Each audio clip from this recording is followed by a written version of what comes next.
చెప్పలేనే ఎందుకో మరి నాలో తానే ఉన్నా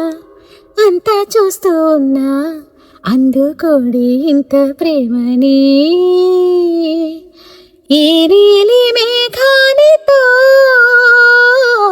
రాయాలి నా ప్రేమని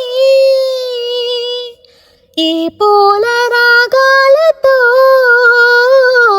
పంపాలి ఆ లేఖని మనసేమో క్షణమైనా ఒక చోటే ఉండదు జాజి మల్లె తోటలోనా ఊసలాడే గోరుమైనా ఎవరని అడగకే ఉన్న మాట చెప్పలేనే